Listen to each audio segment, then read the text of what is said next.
Azma Sartikawati dengan NIM C1D1212066 dari jurusan Ilmu Komunikasi. Pada video kali ini saya akan menjelaskan tentang transformasi digital. Oke, langsung saja pada pembahasan pertama. Apa sih itu transformasi digital? Transformasi digital yaitu suatu perubahan ke masa depan yang didasari pada pemanfaatan teknologi informasi sehingga memberikan manfaat atau value yang signifikan bagi sebuah organisasi perusahaan.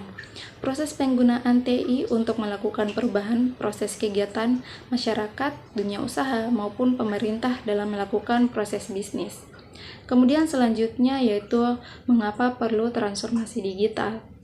Ada beberapa alasan, yaitu yang pertama, bisnis berkembang atau dinamika berkembang. Pada era saat ini tidak dapat dipungkiri bisnis semakin berkembang. Teknologi digital digunakan untuk meningkatkan produktivitas pegawai, mengoptimalkan aktivitas bisnis, meningkatkan pengalaman pelanggan, dan berbagai target manajemen lainnya. Yang kedua yaitu tuntutan pengguna atau pelanggan. Transformasi digital yang disebabkan oleh pelanggan ini tidak selalu berkaitan dengan teknologi. Namun teknologi seringkali memungkinkan atau seperti yang baru saja disebutkan dapat berdampak pada transformasi digital ketika diadopsi dan diubah menjadi sebuah tantangan bisnis. Contoh, kekuatan yang mendorong transformasi digital dan tidak disebabkan oleh faktor teknologi tetapi hanya diperkuat olehnya dalam kombinasi dengan faktor-faktor lain adalah permintaan pelanggan akan kemudian penggunaan dan kesederhanaan dalam menangani bisnis.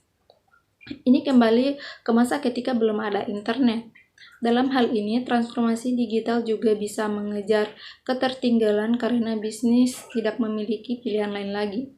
Perilaku dan kebutuhan pelanggan juga dapat disrupsi di tingkat masyarakat. Yang ketiga, adanya kompetitor yang berusaha memberikan layanan atau produk yang lebih baik. Dan yang keempat, adanya kebutuhan baru akan produk atau layanan baru. Kemudian selanjutnya, apakah ada risiko jika tidak bertransformasi? Tentu saja ada risikonya, yaitu kehilangan pelanggan atau kehilangan peluang untuk memanfaatkan momentum dan terlindas oleh pesaing atau kompetitor. Jadi transformasi digital merupakan sebuah keharusan. Kemudian inti dari sebuah transformasi digital, yang dimana ada 3, yaitu yang pertama perubahan mindset.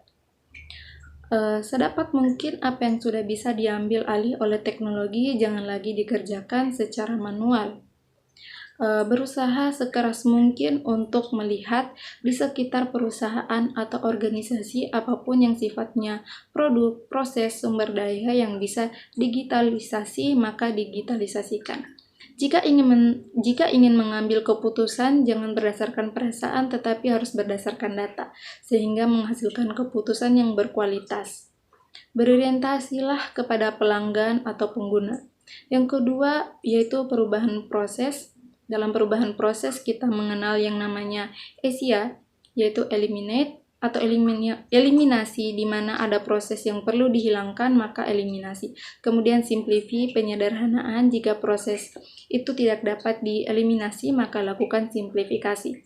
Integrate atau integrasi, kita bisa mengintegrasikan proses-proses dengan adanya IT, automate atau otomatisasi yang dulunya manual sekarang online. Yang ketiga yaitu perubahan teknologi. Dengan adanya revolusi industri 4.0 ada banyak sekali teknologi yang membuat organisasi atau perusahaan lebih kompetitif. Untuk itu, organisasi perusahaan harus memiliki arsitektur teknologi yang bisa dengan cepat beradaptasi dengan perubahan. Dan ada pun contoh transformasi digital, yaitu satu yang penggunaan virtual reality atau VR, yang kedua transportasi, yang ketiga komunikasi, yang keempat bisnis, dan yang terakhir yaitu digital learning. Mungkin itu saja yang dapat saya jelaskan pada video kali ini. Saya ucapkan wassalamualaikum warahmatullahi wabarakatuh.